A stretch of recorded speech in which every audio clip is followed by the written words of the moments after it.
మీరు దేశంలో నిలిపారు మన పార్టీ పేరు. పార్టీకే అంకితమై పనిచేసే మీరు దేశంలో నిలిపారు మన పార్టీ పేరు. మారుమూల గ్రామమైన మహానగరమైన బాధ్యతతో క్రమశిక్షణతో వెలిగారు. ఆశయాలు పండించే జీవనదులు మీ సేవలు, మీరే మన రాష్ట్ర ప్రగతి సౌధానికి పునాదులు.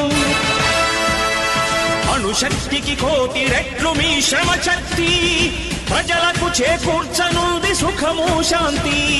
నందమూరి ఆశయ రథ సారథ్యం మీదే, చంద్రబాబు స్వర్ణాంధ్రకు నిర్మాతలు మీ